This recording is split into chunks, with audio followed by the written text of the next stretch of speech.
The sky lost its color. The instant Solarius and Necrox collided, the atmosphere tore open in a storm of white gold and pitch black. Day and night twisted together, spiraling into a vortex that loomed over the world like a second sun, one burning, one dying. Solomon felt the Sunforge armor tighten around him, molten hot against his skin. His long dreads whipped in every direction, blazing like comets on fire. Every lock moved with a mind of its own, reacting to his rage, his fear, his pain. Necrox barely budged. Necrox lashed forward, his fingers made of living shadow. His hand stabbed directly into Solomon's aura, cutting straight through the solar flames that surrounded him. A burning shock ripped through Solomon's chest. It wasn't physical, not even mental. It was something deeper. His connection to the sun flickered. Solomon gasped. "What did you do?" Necrox smiled, his teeth made of eclipse fire. "The Umbra core severed your star thread. You are a sunborn, cut from the sun." Solomon's solar glow dimmed.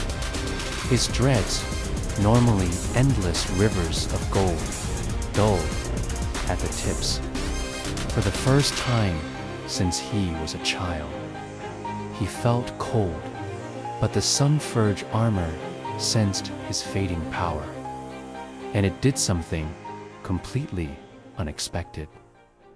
It began drawing light from within him, siphoning his remaining solar core, forcing his body to burn hotter, brighter, deeper. From the ground below, Zaran screamed. Into the comes Solomon. "The Sunforge is consuming you. Stop fighting, pull back." But there was no pulling back. The armor had locked onto his very soul. Solomon roared as his eyes glowed white-hot, his dreads igniting again, longer and fiercer than they had ever been. The Sunforge refused to let him fall. If the sun was dimming outside, then it would use the sun inside. Solomon flew at Necrox with a force that cracked the stratosphere. He punched with the power of a dying star, his heat vision blazing into a spear of white flame. Necrox countered with void tendrils, trying to rip it apart from the seams. Their clash spiraled across the sky. Solar flares exploded like miniature suns. Shadow waves cut holes straight through the clouds. The earth trembled beneath their war. Solomon forced Necrox back a mile, then 10, then hundreds. But with every second that passed, the Sunforge drank more of his life force. His chest burned from the inside.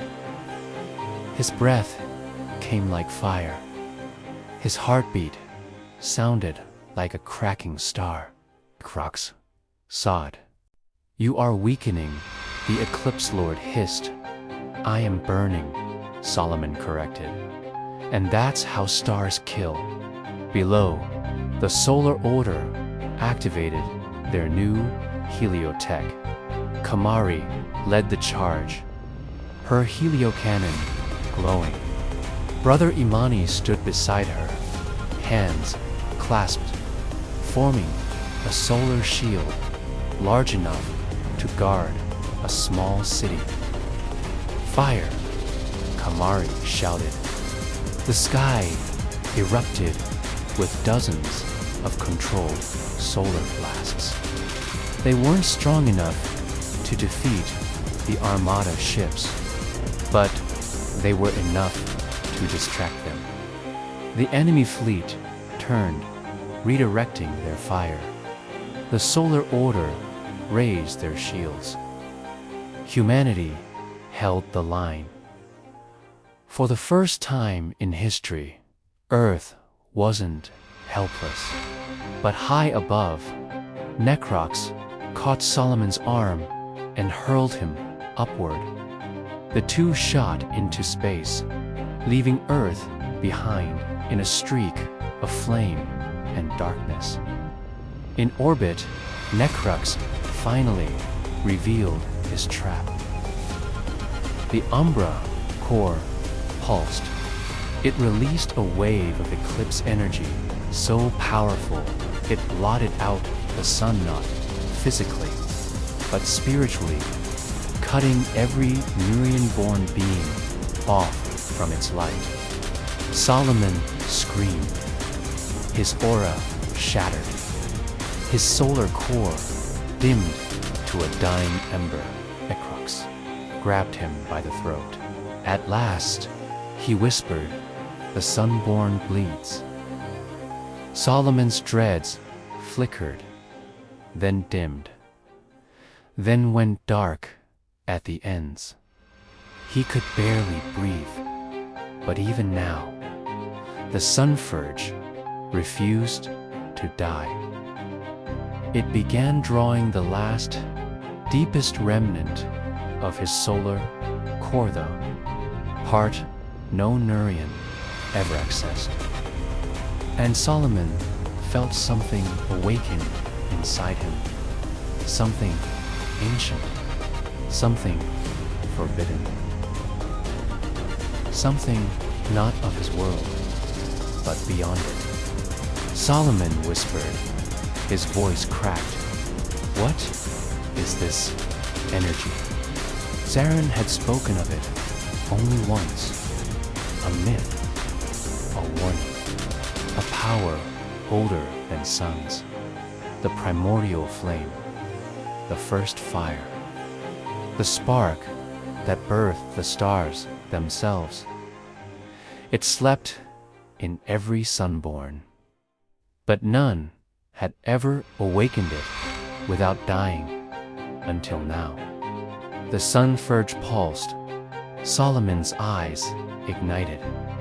His long dreads burst into pure white flame, glowing brighter than they ever had. You should lock a whip crack of creation itself.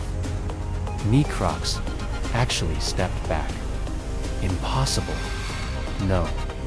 No. Sunborn, you cannot.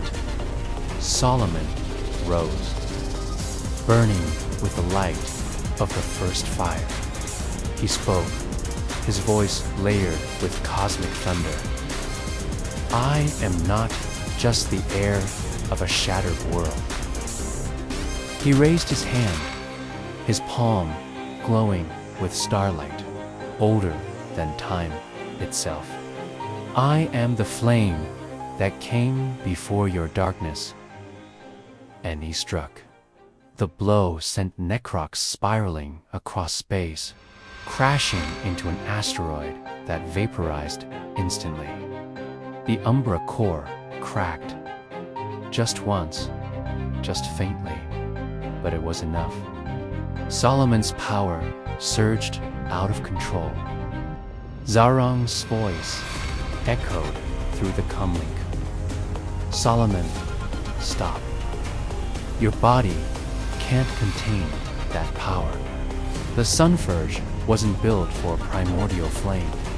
It will tear you apart." But Solomon's voice was steady.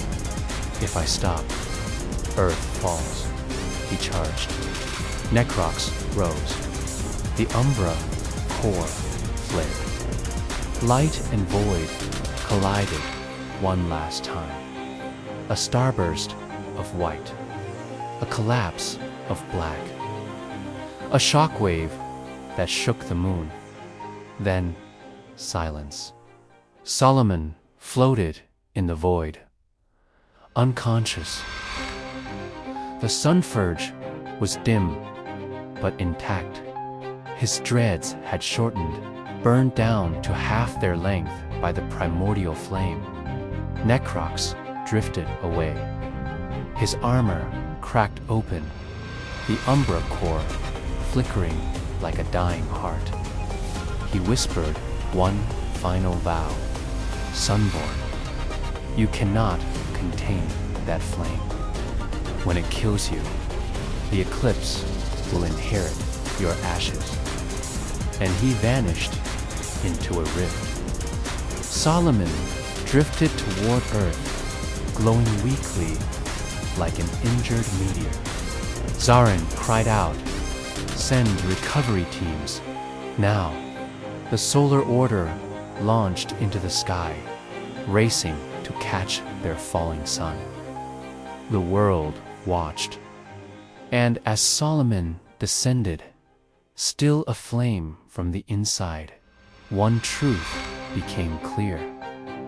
His power was growing faster than he could control, and the primordial flame would burn again. Thanks for watching, and be sure to subscribe for the next chapter.